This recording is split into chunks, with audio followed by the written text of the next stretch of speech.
of hopelessness and helplessness. The government gives them the drugs, builds bigger prisons, passes a three-strike law, and then wants us to sing God Bless America. No, no, no, not God Bless America. God damn America. That's in the Bible for killing innocent people. God damn America for treating us citizens as less than human. God damn America as long as she tries to act like she is God and she is supreme. Thanks for tuning in to Pod Damn America. Anders Lee here. I'm joined by a guy I voted for in 2014, a political candidate, I believe the first candidate we've interviewed on the show, a Green Party nominee for Governor of New York State, Howie Hawkins. Thanks for joining me, Howie. Thanks for having me. I'm going to start with kind of a cliche political question, but I think kind of a necessary one when you're interviewing a candidate. Why are you running for governor? Because the problems we got in the state aren't getting fixed. I mean, we have 3 dates for primaries. Everybody says they should all happen on the same day. We got a presidential primary in April, a federal primary in June, and a state local primary in September. The voters get confused. It lowers the turnout. Everybody says we should find one day for the primary. They can't even do that. And then we have serious problems that are not hard to solve, like lead poisoning. There's a lot of news here in New York City about lead poisoning in NYCHA. The fact is it's about 1% of the kids, as far as I can figure. It's over like 1,400.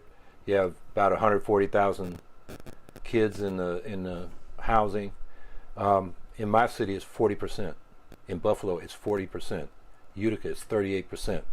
And this is 47 years after the Surgeon General issued an urgent warning saying you got to test the children, treat them if their lead in their blood is elevated, and remediate the source of this lead poisoning, which the biggest source is old lead paint that turns into dust and the kids ingest it. And we have not solved that problem. And when kids are lead poisoned, it has serious neurological impact. It retards or limits the development of their motor skills, their intellectual capacities, and their emotions and behavior. And this is permanent. So we're poisoning the children, and the criminal neglect by both parties is just astonishing. So that's a problem that they aren't solving. The Greens, we're environmentalists, we care about good education. I mean, we put a high priority on that. Part of the problem is, like my city of Syracuse, we've had public austerity next to private affluence, especially for the 1%. And we don't have enough building inspectors just to inspect the rental housing that we have in the city and cover them, inspect them once every 3 years. They just expanded it from 3 units and up to all units because a lot of our homes where people rent are single or 2-family homes. And none of them are trained in lead. So they can't even find where the lead is or certify that the lead has been removed if there's been an attempt to. So, that's because the city is strapped for finances. The state doesn't share revenues. It imposes unfunded mandates. And yesterday, Governor Cuomo said, I don't know if we need the millionaire's tax, $4.5 billion. He has to look at the budget. Well, we need money for services like lead paint. We got massive infrastructure backup, $32 billion for NYCHA, just for the capital plan to get the mold and lead out, and the elevators and the boilers working and the roofs repaired. $37 billion over 10 years for the fast forward plan that Andy Byford's put forward to get the MTA fixed.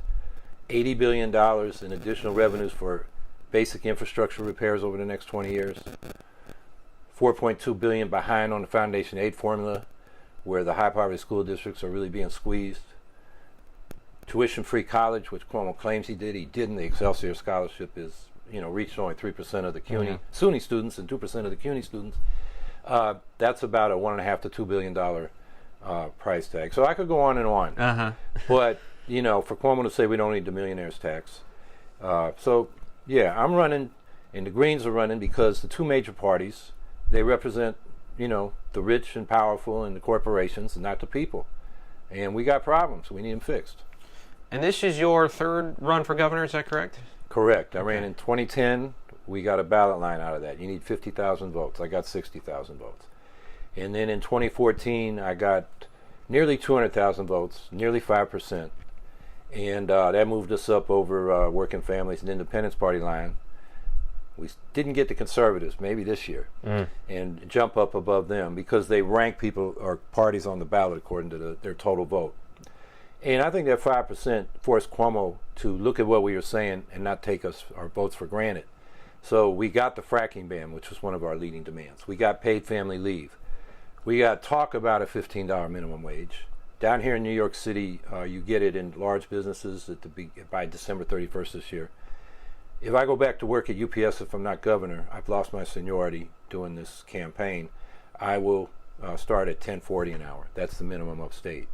We get to $12.50, I think, at the end of 2021, and then they're going to look at see. By the time we get to 15, it's still going to be a poverty wage. So Cuomo, we made him talk about it, but he didn't do it. Yeah. So that's why we can have leverage by getting a big vote, but really we want to start winning these elections because we really mean what we're saying.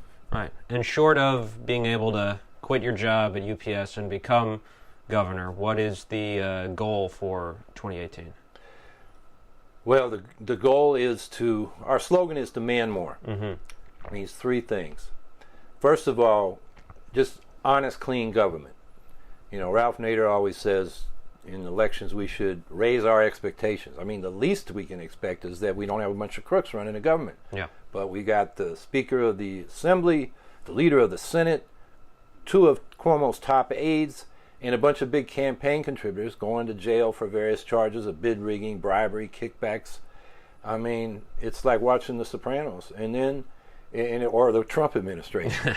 And so that's the first thing. Second thing is more means more reforms. You know, we got the ban on fracking and the paid family leave. Now we really want a livable minimum wage. We want a commitment to 100% clean energy by 2030, which is a real economic stimulus, as well as what we need to do, what the science says we need to do to deal with the climate emergency. Single-payer health care. We're one vote away in the state Senate. It's passed the Assembly 4 years in a row. Needs a governor committed to it. As far as I know, I'm the only one staying on the ballot that's committed to that. Mm-hmm. So more reforms. And then beyond piecemeal reforms, we need system change because capitalism concentrates wealth in the hands of a few. That translates into concentrated political power. And that's not just campaign contributions. That's their ability to withhold credit from the government if they don't like what it's doing. That's how they ran Dennis Kucinich, who kept his promise not to privatize the public power utility in Cleveland. Right. And they forced the city into bankruptcy and him out of office. And, you know, we could go Fans of the show will know they put a hit out on him, on Kucinich in the 70s, I believe. Yeah. The mafia didn't like it either. They were cut into the deal. But so it's the ability of capital to strike or withhold credit. It's even more powerful than the campaign contributions. So if we don't change the system, what reforms we win are not secure. And we've seen that in the last 40 years as a lot of the New Deal, Great Society programs and what they call social democracy in Europe have been rolled back because that period after World War II to the 70s was kind of an anomaly in the history of capitalism. And they were scared to death, I think, of the working class after the tumult of the 30s and the fact that, you know, our soldiers had fought a war against fascism and they weren't, you know, MacArthur wanted to send them into China. The soldiers revolted in the Philippines like they did during the Vietnam War, and they couldn't execute the plan, so they came home. And I think they were scared enough to give them the GI Bill and some other benefits just to calm things down. That period is over. You know, organized labor has really been sliced and diced, and we got a political culture where people, instead of looking to each other to fight the people exploiting them, are turning on each other. And Trump is promoting that to the hilt. But he's not the only one. I remember when Clinton, you know, got out there with these Southern senators and a bunch of black men in stripes, you know, prisoners at Stone Mountain, Georgia, the spiritual home of the Ku Klux Klan, and announced his tough on crime agenda. You know, so it's both parties. Yeah.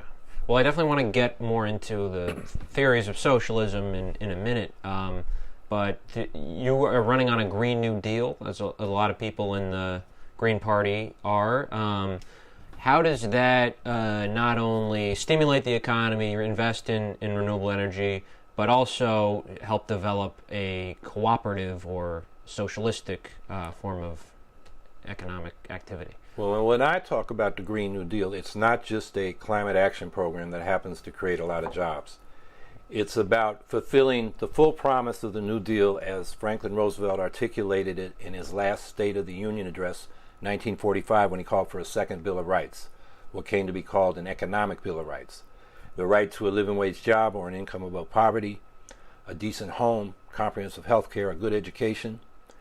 And these things were put in the Democratic platform between the 40s and the 70s, even when they had, and every president who was a Democrat has had this, at least 1 2-year cycle where they had a majority in both houses, never got any of those things done.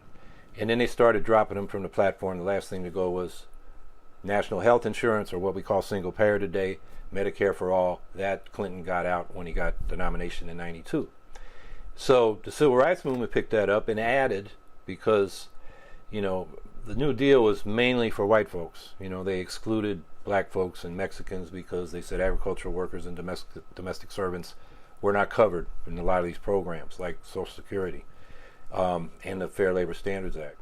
So the Civil Rights Movement this was also the case in a lot of other the social democratic countries you mentioned as well.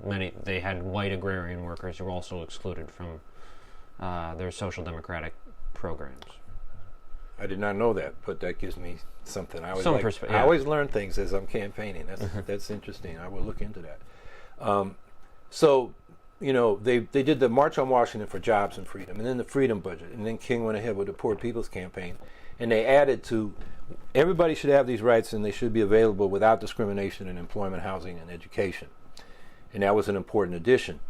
And so we want to fulfill those rights. The job guarantee, universal public health insurance program, massive expansion of public housing, the most cost-effective way to provide affordable housing and do it the right way, mixed income, scatter site, human scale. It's a desegregation program. It's a jobs program. It's also a clean energy program, because we can build these net zero carbon, as well as an affordable housing program. And in education, we got to fully fund according to the Foundation Aid formula, and then we need to work on that formula because it doesn't really take account of some of the really high needs districts, like Lafayette High School in Buffalo. 70% of the kids are immigrants, speak another language first. They're learning English. They need a lot of additional people to help these kids make the transition to English, and they don't have the staffing to do it. So, you know, we need to fully fund education, desegregate it, get rid of the high stakes testing, which is not about education, it's about business, and we can talk about that. But the hedge fund guys, that's why they give a lot of money to groups like Democrats for Education Reform, and Andrew Cuomo, who's pushed this whole agenda, and so forth.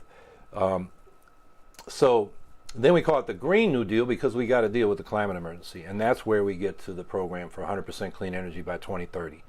That's basically what climate scientists like James Hansen say we have to do to get to below 350 parts per million carbon in the atmosphere. We're at 410 right now, so not just stopping the release, we got to regenerate the soils by going to regenerative organic agriculture and reforest, not just in New York. Our forests are pretty full, but around the world, to begin to draw down if we're going to avoid runaway global warming and a climate catastrophe. And, you know, I'll just finish with this. I was really frustrated during the primaries when Cynthia Nixon was saying Cuomo should get behind the Climate and Community Protection Act. And it actually codifies basically Cuomo's program. It says nothing about stopping frack gas infrastructure, nothing about the subsidies to nuclear power. There are no benchmarks for carbon zero construction or zero emission vehicles. And it actually says in the legislation, this is designed to help New York contribute to reaching the goal of 450 parts per million. When 350 is the threshold, then, you know, the 350.org, Bill McKibben's group, and he endorsed her. So frustrating to be kind of not able to get into the debate until after the primary. But now that we're here, we're pushing a bill called New York Off Fossil Fuels, New York Off. And its goal is net zero carbon emissions and 100% clean energy by 2030. No new construction by 2020 that it's not net carbon zero. No vehicles sold here that are not zero emissions by 2025. Every county and every city of 50,000 or more has to have a climate action plan integrated to the state plan. It involves agriculture, building, and transportation, not just electricity. The Cuomo plan is to get that 50% clean electricity by 2030. That's 28% of the carbon footprint. Okay, you get rid of 14% of the carbon. But then he's supporting this frack gas infrastructure. One plant, the Competitive Power Ventures plant, which is Buddy Joe Percoco, got bribes to make sure it got permitted, adds back 10% to our carbon footprint. So this is not solving the problem, and it's kind of frustrating to see a lot of liberal or progressive environmental groups get behind that bill, which doesn't deal with the problem. And I think, their perspective is, well, we can only go as far as the Democrats are willing to go. If we do that, we're doomed. Yeah. We got to start having real solutions to the problems. And why is Cuomo not behind CAPA? I think it's maybe a card he's keeping in his deck, and he can say, yeah, I'm for that. He's already for it. There's some tweaks. I mean, that bill says we get to zero emissions by 2050. Cuomo's been saying the goal is 80% reduction by 2050. So there are some little tweaks in it, but basically when you look at it, only focuses on electricity, which is only 28% of the carbon footprint, and doesn't say anything about fossil fuel infrastructure, particularly frack gas. It's not a climate bill. It's not really a climate bill. Well, I just want to switch to another issue which has been a big one in your campaigns, education. I believe this race and the past race as well, you had educators as your running mate. What is your platform on public education in New York? Yeah, I chose teachers because Cuomo's education policies have been so wrong-headed. And, I ran with Brian Jones in 2014, and he was prominent opposing the high-stakes testing. And now I'm running with Gia Lee, who's a leader in the opt-out movement. She's a school teacher here in New York City, public school parent as well. One of the top teacher union organizers in the country. She's our chapter leader. She was promoted by the Movement of Rank and File Educators, the Reform Caucus, and UFT for UFT president. She got 20% of the vote in 2016. But she's been behind the scenes helping those unions in those right-to-work states, Kentucky, Oklahoma, West Virginia, conduct their strikes last spring. And she just got back from Puerto Rico, where she was working with their teachers union to fight back against the DeVos-Trump plan to totally privatize public education in Puerto Rico in the wake of Hurricane Maria. So she's a great running mate. And so our education policy is, yes, full funding. And right now, Governor Cuomo has the Attorney General fighting in court against the parents and children of my city of Syracuse and New York City parents and children in one lawsuit. There's another lawsuit of parents and children of 7 small cities saying you haven't met your promise with the foundation aid funding. That was the answer to the court decision in the Campaign for Fiscal Equity. That was enacted in 2007. They cut back because of the Great Recession in 2008, and they haven't caught back up. So these parents and children are saying, we want our money. The state's $4.2 billion cumulatively behind in that funding. So that's number one. Number two, we got to desegregate our schools. We have the most segregated schools in the country in New York, and it's in the cities. New York City is the most segregated school district in the country, but Albany, Syracuse, Rochester, Buffalo, the latter 3 are right behind. And so we're calling for controlled choice, kind of thing they've done in Wake County, Raleigh, North Carolina, Cambridge, Massachusetts, and that's where within the school district, the parents and children get to rank the schools they want to go to in order of preference, and then they use those preferences along with making sure all the schools are balanced by family income background. You can't use race now because of some court decisions, but income is a pretty good proxy for race, so you get class and race desegregation that way. And the thing about integration is it's the most powerful reform to close the achievement gap on standardized tests. The lower class kids' test scores come up. The middle class kids' test scores don't come down. Sometimes they go up as well. And all the kids do better on things like intellectual self-confidence, creativity, problem solving, teamwork, the kinds of things you want smart citizens and productive workers to have. And so I think what has happened is when the courts started rolling back the move for desegregation, with first there was a decision in the 70s about Detroit, you couldn't cross district lines to integrate, and then they kept going and just removing race as a criterion, and that's been going on steadily. What came in its place was this high stakes testing. And so you had Democrats as well as Republicans saying, this is the civil rights issue of our times and all this nonsense. And we're going to set up these charter schools, which are not public. They're no more public than Lockheed Martin is public because it gets Pentagon contracts. And because of Eva Moskowitz and Success Academy, our, city comptroller here, we can't look at the finances. We don't know what kind of inside dealing they're doing. We have a lot of suspicion. The Times Union up in Albany did an expose of the Gulen schools, which are linked to this Gulen Islamic movement, mostly Turks. Oh, really? Okay. Yeah, and they have the teachers giving kickbacks for those salaries they're getting from the public trough to the Gulen movement, and they're doing a lot of insider dealing in terms of who gets the contracts. And so look, and then Juan Gonzalez did a famous article back in 2010 in the Daily News about how up in Albany that the investors, hedge fund guys, were doubling their money in the real estate involved in setting up the charters up there, most of which have failed since.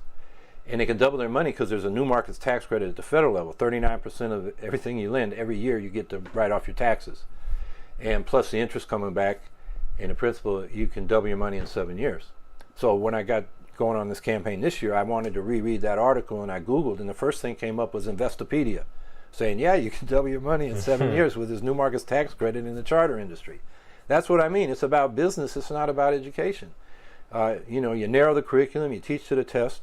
I mean, it's atrocious. Like down here in New York City, de Blasio said, okay, we're going to open up the 8 elite schools. And I'm looking at that and I'm wondering, well, why only 8 good schools? And then I read some more and I found out 40% of the schools don't have physics courses. And then I read about a school the other day, they can't even afford a track team. Track is, of all the sports, is one of the cheapest. The kids buy their own shoes and you just basically need to bus them to the track meet. There's some things in the field events you need some equipment, but there are really no science courses in 40% of the schools. So, and then I find out the kids are tracked. You have the elites putting their 3 and 4 year olds through test prep, so when they get to kindergarten they can score well on the standardized test, which puts them into the tracks. So from kindergarten, when I was in kindergarten, we didn't read. We just played. We just learned how to play with each other, Now I don't know what First grade, second grade, I didn't. Well, so about second grade, I learned to read. Yeah, well, it's not developmentally appropriate, is what the teachers tell me. And so it just, instead of starting integration at the high school, it needs to start right there in kindergarten and preschool. And so that's where the controlled choice comes in. And they're actually beginning to do some of that. This guy Carranza, the new chancellor here, seems to really want to do something about segregation. That's good. But I can tell you, upstate, what we're going to have to do is redraw the district lines. Because, like in my city of Syracuse, there are school districts right adjacent to the city school district, which have $10,000 more per student available because they're property tax based. The disparity between these districts adjacent to Syracuse and the city is as great as any around the country, like Detroit and I guess Wayne County and Grosse Pointe, I think is the name of that county, is one of the biggest, maybe the biggest in the country. In Michigan. Yeah, and we're like right close to it. So we need to provide incentives from the governor's office to, he talks about consolidation. I think he thinks that will make local government less costly and will be able to lower the property taxes. Yeah. The studies show that won't happen. But for the purpose of integration, you do need to draw the district lines so you have a diverse body to draw upon. And I think we got to go to the middle class people in the suburbs and say, don't be afraid of these inner city kids. Actually, by integrating, you're going to get a better education for your kids as well. And that's a tough argument to make, but I think, that's the one we got to start making. And beyond the policy regarding funding of schools and integration, how do you and future Lieutenant Governor Lee, no relation to myself, want to change the content of what's being taught, the form of curriculum in public schools? Well, we want a more rounded curriculum and bring back things, physical education. I mean, when you're in elementary school, if you can't get out to recess, you'd be going bonkers inside. I mean, I can still feel that from when I was in elementary school. I lived for recess, and I went crazy, and I was calmed down when I came back in. And arts and music, and instead of learning how to fill out bubbles on a test and answer those questions, how about we get together and solve a problem? Learning by doing, something John Dewey used to talk about in progressive education. I'm not an educator. I was kind of I played hooky a lot. I was going out to demonstrations in high school. I was kind of hung out with an older crowd because of sports, and by the time I got to high school, they were all moving on. So I actually am not an expert on education. That's why I had teachers as my running mates. But I think, look, what I want to see is we got to end the tracking within the schools. That's part of segregation. And I was able to go to a high school that had a lot of vocational, had one college prep track. I took the minimum for college prep. I took vocational courses. And I got into an Ivy League school. Probably couldn't do it today, but, it was a sports thing as well as, I did well enough in the college sport did you prep. play? I was 3 sports, football, basketball, baseball. I would have ran track, but you can't do 2 sports in the same season in California where I came up. So, yeah, I was a real jock, and that was my thing. Although the 60s, the politics got me. It got me before I knew they had got me. I would show up to support, and pretty soon I was a core activist, and by the time I got to college, people are pushing me out to speak, and then, I just got more and more committed to it because, of the problems from, civil rights in Vietnam in the 60s, the nuclear power we were able to stop in the 70s, the anti-apartheid movement, work in the labor movement from my various jobs. And just watching, since that recession that hit at the end of 73, 74, 75, the whole tone among working people and even middle-class students changed because it hit pretty hard, and it kind of, after the long boom of the 50s and 60s was a shock, and a lot of people were laid off, and so the whole climate changed there. And so the economic justice issues become bigger and bigger and bigger as we go along. Yeah. Did you find that people became depoliticized in communities like the one you came from? Do you think someone with your background today would be have that same exposure to the radical left? We thought we were radicals, but most of us, and I'll exclude myself, but they were instant, Maoists. They were militants. They were into the direct action, but they really weren't studying capitalism and its socialist alternatives. So, first Tom Hayden and then Bobby Seale and Elaine Brown in California started running inside the Democratic Party. Jesse Jackson brought whatever was left into the Democratic Party. And so the possibility coming out of the new left of an independent left political force, I think, got co-opted by the Democrats. And, I know the career paths of a lot of these people. They were super radicals, ultra lefts in the late 60s and early 70s. And by the 80s, they were saying, I'm tired of losing. I'm getting paid. I'm a Democrat. That was, I think, what the fate of the baby boomers. The next generation were kind of brought up in the Reagan era. It's very individualistic, self-centered. I mean, in the Greens and every movement I'm in, there seems to be a generation gap there. Not many from that generation. And now the new generation, the millennials, they're getting their butts kicked by the economy, and they are, a majority of them are at least socialist curious. And they're if they go to college, they're coming out of debt. If they don't go to college, they got crappy jobs. Even if they do go to college, they can't have the kind of economic security that my generation could have got with a regular union job or a professional standing. The professions, the teachers, the nurses, like the teachers with this high stakes testing, even doctors, because the insurance companies are dictating what they can do, and they spend more time trying to find out if what they want to do is covered than they do actually providing the service, the procedure. So so the younger generation, I think, is coming up and being more active. Yeah.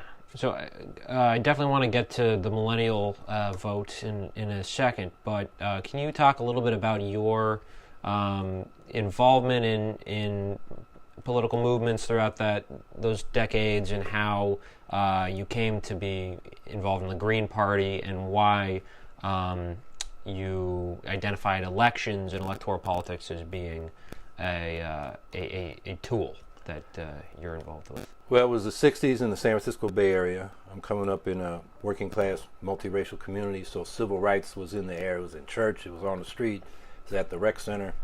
I got a set of cousins who were children of a Japanese war bride. And being Japanese back in the 50s was tough because, the Japanese had just come out of internment camps. Yeah. Now, this woman didn't, but, they were treated. Some of the Panther Party members were Japanese in the Bay Area and Seattle.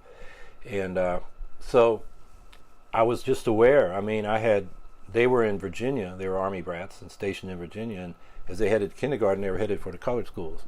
And I looked around my neighborhood and said, man, there are not that many white people here. We won't have many kids at our school if we were in Virginia.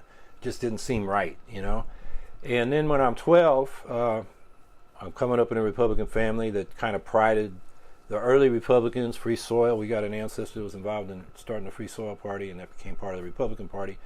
They were for civil rights. But then Ronald Reagan that year is campaigning against the fair housing law that had just passed, a referendum to repeal it, speaking for the Republican Party. So I said, no, that's not the Republican Party that I was told it was. So let's see what the Democrats do. And instead of seating the Freedom Democrats from Mississippi, they sat the Dixiecrats. So I'm 12 years old saying, where's my party? And my party turned out to be the Peace and Freedom Party, peace in Vietnam. Freedom was the civil rights slogan. In 68, and then we had the People's Party, of which Peace and Freedom was part, ran Ben Spock, the baby doctor, in 1972. And I've stayed with it, the Citizens Party in 1980 with the environmental scientist Barry Commoner running for president. And then we formed the Green Party, first meeting to organize it in 1984. And it stuck. It got a toehold in politics.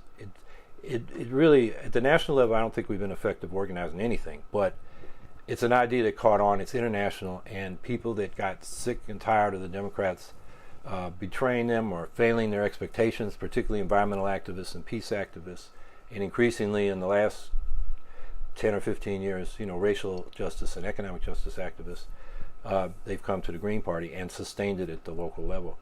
So, I've always said we need a People's Party, one that stands, without compromise for justice. And so I've been involved, but at the same time, I've been involved in social movements. I think you got to have both. Right. If you have politicians without a social movement, keeping them honest and driving them forward, they're going to make deals to, become professional politicians, and they won't be your friend.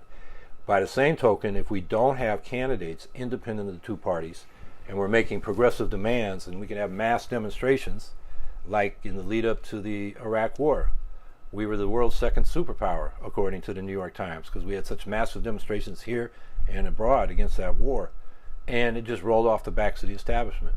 And then the Democrats nominated John Kerry, who said reporting for duty. He wanted to surge in Iraq more than Bush got for a surge. Yeah. And so, to me, that was the peace movement, because they got, the main coalition basically got behind Kerry by making their slogan in their big march of the election year against the Bush agenda, rather than out now, like we were saying during Vietnam, out of Iraq. So, I think, okay, the movements get taken for granted unless they can also vote for an alternative. Yeah. And then even if the alternative doesn't win the office, like I think happened in 2014 here in New York, who does get in office got to look at those votes and compete for them by, accepting some of those demands. You are a Teamster, you're a worker, but it does seem like the Green Party has had some difficulty integrating with the labor movement. Why do you think that is, and is that an obstacle that can be overcome? I think workers have had trouble integrating with the labor movement in most unions. The bureaucracy is detached from the rank and file. And I have to say, of all the groups on the left, the Greens, as in terms of their base of people, are the most working class I know. I mean, the ideological left, mostly socialist groups tend to be campus-based, or, people come out of a university education. The Greens, we got lots of veterans, lots of blue-collar workers, construction workers, steel workers, Teamsters, as well as the people that have been attracted to Green parties around the world from the caring professions, teaching, nursing, education, professors. So, that's kind of the mix we have. But the labor movement, they, just like business, they like to back winners, so they think the door's open. So, the labor movement here in New York has been supporting most of them, those Republicans that have been in the state Senate. And they just see it as transactional and very short term. and not really about class solidarity and a class program. It's about what can we get for our union with these politicians we got. And so a lot of the Greens are involved in, like Teamsters for a Democratic Union. We have one of the Teamsters who works at the airport handling baggage, running for governor for the Green Party in Arizona, Angel Torres, just to give you an example. So we need at the rank and file level to really take back our unions, so they're more democratic and they are, social justice unions, not just business unions. And a lot of Greens are involved in the workers' centers, that organize with immigrants, people in, temporary labor markets. And so I think to me, that's where the best organizing I've seen is going on. A lot of times the immigrant communities have more solidarity with each other, partly just out of necessity, partly out of cultural tradition. America, we've been told that, you're on your own. If you're not doing well, it's your fault. And a lot of people ingest that. I think our education system puts that into the children, especially with this high stakes testing. It's about ranks and, your score. And not a rank and file rank. Yeah, and to solve the problem, you can't talk to anybody. Yeah. We get ahead as a culture, as a civilization, because our culture becomes something we all have access to. Mm-hmm. But we're taught in school, no, you don't share it, like it's intellectual property. Yeah. So, that gets back to your earlier question, how would we change the education system? I think we should emphasize a lot more collaborative learning. And we know from the studies that kids learn at least as much from their peers as they learn from their teachers. Right.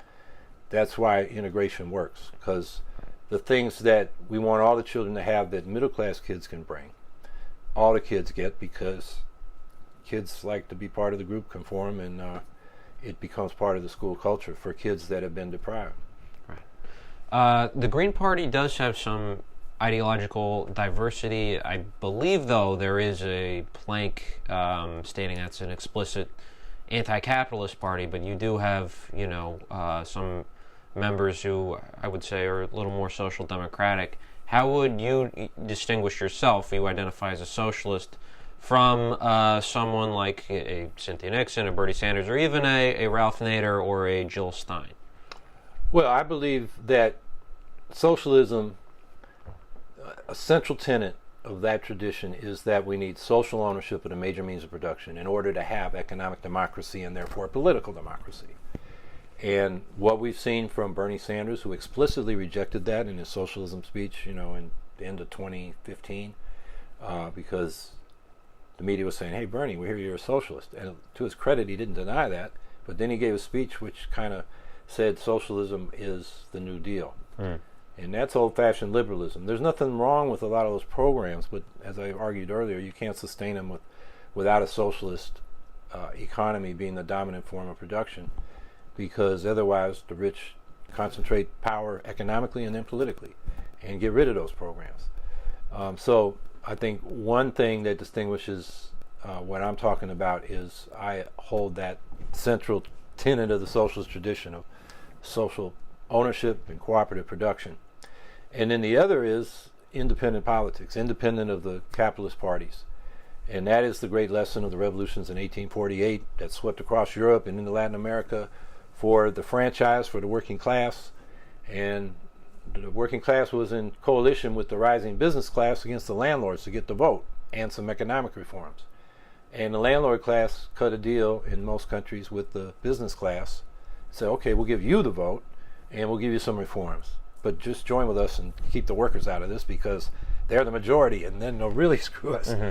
And so they learned, the working class is not going to emancipate itself except by its own action. So it's got to have its own party. And I think the reason we don't have a left that's a major force in this country is since the 30s, we followed the policy of the communists, the Popular Front, unite with the liberal bourgeoisie against the fascists. And you can argue whether that was tactically required at the time, but that's just been the policy ever since, so that socialists end up, doing the legwork for liberals running for office. and never talk much about socialism or its socialist critiques of capitalism. So what do you make of the argument that, yes, we need an independent party, but because of the way the United States is structured, what constitutes a party is really a diffuse thing. So there's no discipline that somebody has to engage with when they declare themselves a Democrat or a Republican. The elections, the primary elections, are administered by the state. They're not administered by parties, and that the real party should be constituted. What defines a party, or the way the left should look at it, is the membership, the volunteers, the funding, and not the ballot line. That the ballot line is more or less irrelevant. Well, we actually need a first party. You know, the socialists in New York elected 5 or 6 people to the assembly in 1918, and they were anti-war, and so the assembly didn't seat them. They called a special election. Those districts re-elected those people. So then the legislature did a massive study of quote-unquote subversive movements all over the world. It's 5,000 pages thick. But you look at the New York section, and it says the Socialist Party is not a party, it's an organization. Because you had to agree to principles, you had to pay dues, you had to attend local meetings. And God forbid working class gets organized. That's what the politicians are scared of, and they use that to justify excluding these people that were duly elected. That's what we need to establish. And the thing about having a ballot line that has a distinct identity is we don't get confused with the Democrats and Republicans. I mean, we have 8 ballot lines in New York, but really only 3 parties. There are 5 parties that routinely give their ballot lines to one of the major party candidates. Mm-hmm. You know, conservatives give it to the Republicans, Working Families gives it to the Democrats, Women's Equality gives it to the Democrats, Independents, well, they're for sale for the highest bidder. That's just purely patronage and games. And who did I leave out? Anyway, that's the game they play. The Greens, you know, Libertarians. Yeah, well, the Libertarians don't have a ballot line yet. Oh, they don't? No. Okay. But maybe after this election they will. But the Greens, you know, like right now, the Working Families Party is going through all these changes. Do we continue with Nixon, or do we put Cuomo on there, or somebody else? And we got to get 50,000 to keep our ballot line, blah, blah, blah, blah, blah. And for the Greens, you know, we know what we stand for. We're running on it. It's not a question. And we don't have to go through all these rigmaroles. So, and the thing about having an independent identity and voice is then you can... people know it's another alternative. Whereas if you're in and out of the Democratic Party, you know, what the hell are you? And I think you get lost in the sauce. You know, you can vote for Cuomo on the Working Families line, but, you know, only the real insiders are going to even notice, you know, how many of those votes came on the Working Families line. There'll be Cuomo votes, and I think Cuomo says, I got their vote. One way or another, I got their vote. In fact, when the Working Families Party first got started, a county legislator, and this was a black Democrat committee meeting, which happened to be in a bookstore next to the Greens office. So I was listening in, and he asked Carl McCall, what do we need this Working Families Party for? McCall then being the comptroller, soon to run for governor in 4 years. And we already got the Democratic Party, is what this county legislator said. And McCall said, look, we're too conservative now for a lot of people, we the Democrats. This is the Clinton era. We need to give them a new look, but we're going to run the same people. That's what it's about. And you need an independent identity, and then you need to run against the SOBs and the 2 major parties. I mean, what happens is, like, take Bernie Sanders, you know, in order to get even into the primary and into the debates, he had to agree to endorse Clinton at the end. I mean, everybody assumed that's who would win. Now, Bernie did better than probably even he thought, and it did become somewhat competitive, and the DNC colluded against him. But he had to make that promise. And so you can't stay, the parties may be diffuse, but there's a power structure there, and it starts with the big funders. They're the ones that pre-select who's going to be a serious candidate in major races. And then when we get to the primaries, it's like Boss Tweed used to say, you can vote for anybody you want as long as I get to choose who the candidates are. So the money chooses who you get to choose among, and it's very slick. The old Soviet Union had one party, you know, they rule, and you get to vote yes or no, I guess. Here, the people that run the country give you a bunch of choices, but it's their people. And so, you know, choose which one you want to rule you, but they've already been pre-selected. We need something completely independent of that, and with its own identity and voice and oppositional stance. Sure. I mean, I certainly, would, and when the option was put to me and some of my friends in 2014, you could fill in Cuomo under the working families line or vote for you, and I believe you actually did better than that option, right? You got more votes than... Yeah, we came in fourth in terms of lines getting votes, and they came in fifth. Okay. But in the Green Party, as we were talking about, there are liberals, right? Isn't there a risk that the Green Party could also be co-opted by a more social democratic mission? Yeah, I think that happened with the Nader. When Nader, stood in 96 and actually ran in 2000, we got a lot of refugees from Jackson campaigns, Jerry Brown campaigns, you name it. And they brought with them their perspective of the Democratic Party. And our structures were not clear enough, I think, and our principles not clear enough, that they tended to dominate the discourse until the backlash against Nader in 2002, and they ran. I mean, they ran for cover. Mm-hmm. So we kind of went through that and came out the other end, I think, stronger with a better commitment to the kind of principles we have now. Yeah, that's a matter of education and persistence. I mean, this debate of are we anti-capitalists, we had that at the very first meeting in 1984, in the midst of the Reagan era. And, we were swimming upstream. Reagan was pushing on the right, and Jesse Jackson was where a lot of the left liberals were going. And we were saying, no, we need something independent. And, but what does that independence mean? Is it a socialist alternative, or is it, one of the slogans was neither left nor right. There were some pretty flaky ideas, if you ask me. That slogan actually came from somebody who became one of the eco-fascists of Germany, and basically protect the environment by an anti-immigrant stance. Right, yeah. And so when we ran up the green flag, all kinds of people saluted, and it took a while to sort out. But I think what we have now is a left Green Party, like you have in Iceland or the UK. We're to the left of the German Greens. French Greens are pretty left. I don't have a good sense of all the Green parties around the country. We're certainly not like the Mexican Greens, who seem to be a front group for the old PRI, very corrupt. So, but any word you use, somebody's going to use it for ill purposes. Right. Hitler put socialist in the Nazi party name. So, you gotta define what you mean and then mean it.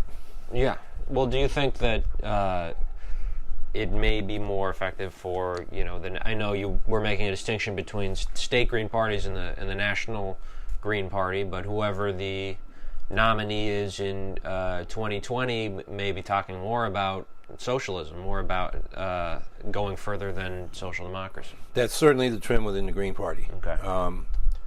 That plank, which I think is kind of clunky, it's not real clear, but it does say we want ecological socialism and a cooperative economy, and I think that's where most of the Greens are. They realize two things. One is that capitalism the competition drives blind and relentless growth, and that's destroying the environment. We can't sustain ourselves in that economy. And secondly, it concentrates wealth, and the rich are getting richer, and the poor, if they're not getting poor, they're struggling. And so I think people see that exploitation is wrong, and we need an alternative where when people work, they get the full fruit of their labor, and the portion we put into the public sector has got to be democratically accountable. Just as an example, do you think night should be as bad as it was if half the board was elected by tenants? Probably not. Yeah, they would hire people, and if the bad performance that seems to have gone on in doing repairs and or just not doing anything that we've seen some exposés about, they'd be on top of that and would not tolerate it. So we got socialism doesn't just mean government ownership or public ownership. It's got to mean democracy, or it's not socialism. It's just state capitalism, where the state does the things the private sector can't do, but does it in a way that doesn't really benefit the people and becomes a feeding trough for other private interests. Yeah. Well, you mentioned DSA earlier, Democratic Socialists of America, and full disclosure, I am a member. You are seeking their endorsement, correct? Yeah, I filled out the questionnaire for the city, for the Hudson Valley, sent a video to the Suffolk group. I met with the Buffalo group the other night, hoping to meet with the little Syracuse group. That's my home city. So yeah, I will take endorsements from any of them. And I know there are people in the New York City DSA that are trying to move that process forward. And I would welcome their endorsement. I have the endorsement of 3 socialist groups, Solidarity, the Socialist Party USA, and the International Socialist Organization. And DSA is the big dog in the pack right now. It's just people flooded into it. So I definitely want to talk to those people, even if I don't get the endorsement. The formal endorsement would be nice, but the most important thing is that DSA members vote for me and not Cuomo. Yeah. I mean, if you're a socialist, it doesn't seem a hard choice to me. Right. Well, in terms of the endorsement, do you have an ask beyond just the formal endorsement? Do you want DSA members to canvass for you? Because this is something we're discussing right now, what that endorsement would entail. Yeah, and from all reports, you guys have been doing a good job with that. And that was part of the questionnaire, and I said yes. And I think they wanted to know if I would something about their organization and keeping their names, or would I share names with them? I said yeah. And will you share names? I asked them would they share names with me. They can have access to our contacts. I have no problem with that. Go out, talk to them, canvass them, get them out to vote. So, yeah, I think that's something people on the left need to learn. And while I don't know in detail, I've been getting lots of reports that DSA's been doing a good job, because the Greens tend to attract activists. These are the people that show up at the demonstrations. They're reliable. When you go to demonstrations, a lot of those people are Greens. But not enough of us are organizers who are, taking the initiative to get things started and then go out and talk to people and recruit them and continue to communicate with them and to develop their leadership. My model is SNCC. I was sort of indirectly mentored by them in the Bay Area. The Student Nonviolent Coordinating Committee. And then they came back up and started the Berkeley Free Speech Movement because they wanted to do civil rights work, and the university didn't want them to, and they sat around a police car and then in Sproul Plaza and a whole lot of things. It was quite a thing back in the mid-'60s. So what they did in Freedom Summer, to me, was the lesson that everybody should think about. Is the chief organizer and administrator of Freedom Summer, which was this project of voter registration, voter education, and building a political party, the Mississippi Freedom Democratic Party. The guy who was running it was named Robert Moses, a Harvard-trained mathematician, middle-class guy, and everybody looked up to him. I mean, he was almost seen as the second coming. He was quite a strength of character and inspiration to people. And when they formed the Freedom Democrats, they assumed he'd be the spokesperson, and you guys got to elect people, and I'm not running. That's what an organizer does. It helps people come forward. And who came forward? Fannie Lou Hamer, sharecropper, who then spoke for the delegation when they were offered the insulting compromise of 2 honorary delegates while the segregationists got to sit at the Democratic convention. And she said, no, we're not accepting that. We worked too hard. And I think it's where she said, we're tired of being tired. Famous rejection. And Martin Luther King and Bayard Rustin and the other civil rights leaders were telling them, take it, it's progress. And the lesson there is, the people most affected are the ones that should make the decision. The middle class folks that are, kind of half foot in the system, they're more willing to make compromises that sell out the working class. Right. So for me, that's what we got to be doing, is developing, grassroots people into leaders and organizers, and whether it's in the party building or the movement work we do. So we need more organizers, not just activists. Yeah.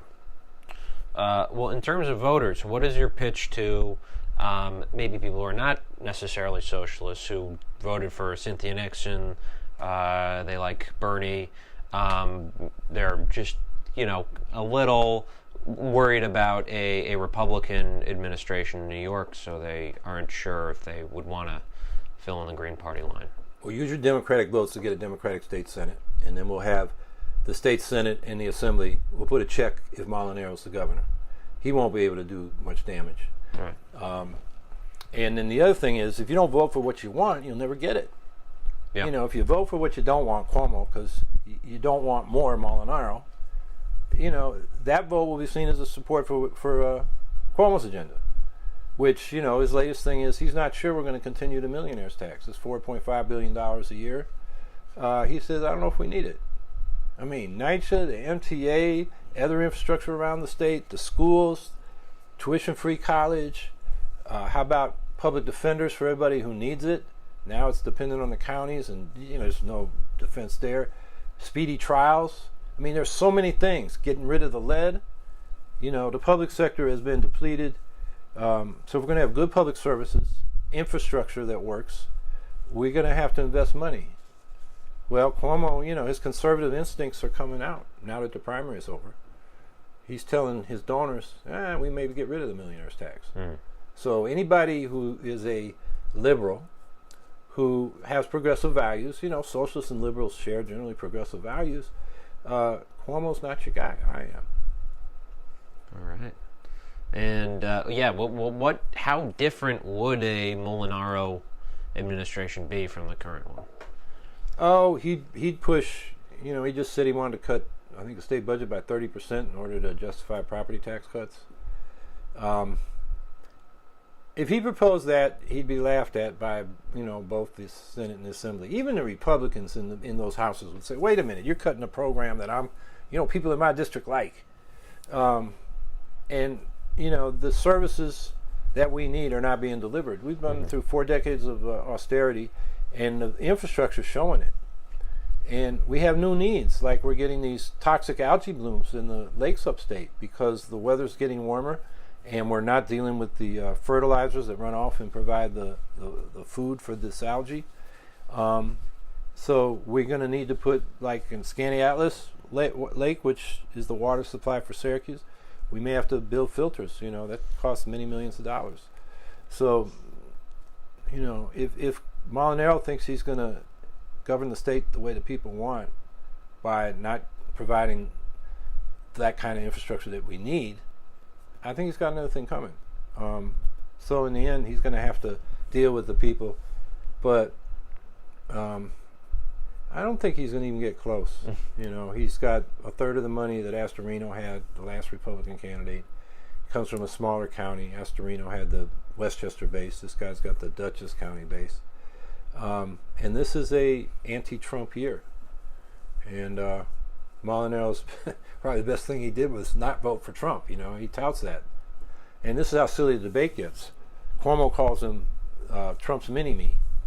And Molinaro says, but I didn't vote for Trump. He wrote in a Republican congressman. So I think that's another reason you need Greens in these elections. We bring up real issues. It makes the whole election better.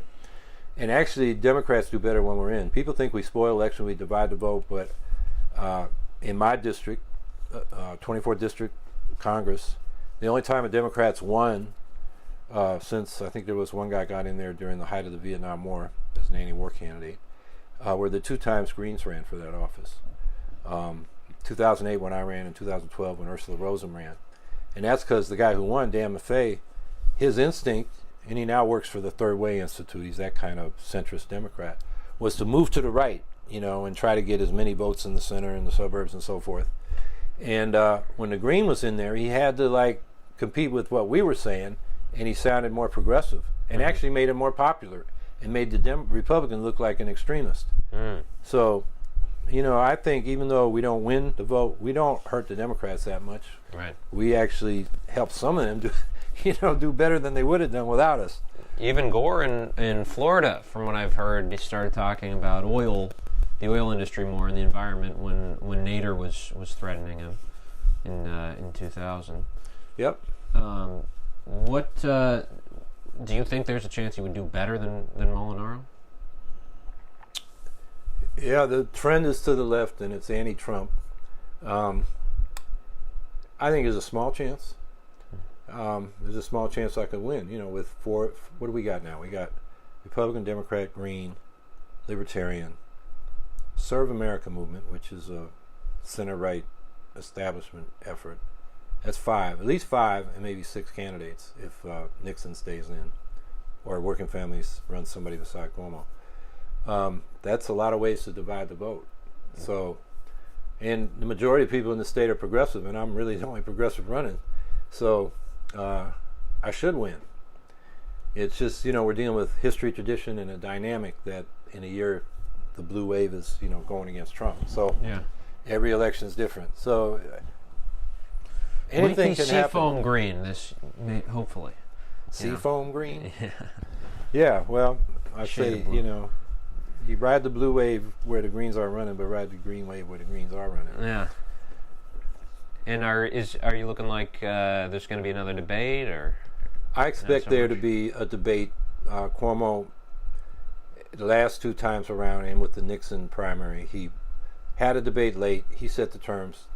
The media, unfortunately, won't have a debate without him, because I've been asked to be in many debates, and then in the end they said, well, Cuomo wouldn't come to ours, whether it's WABC down here or the NBC station in Syracuse or,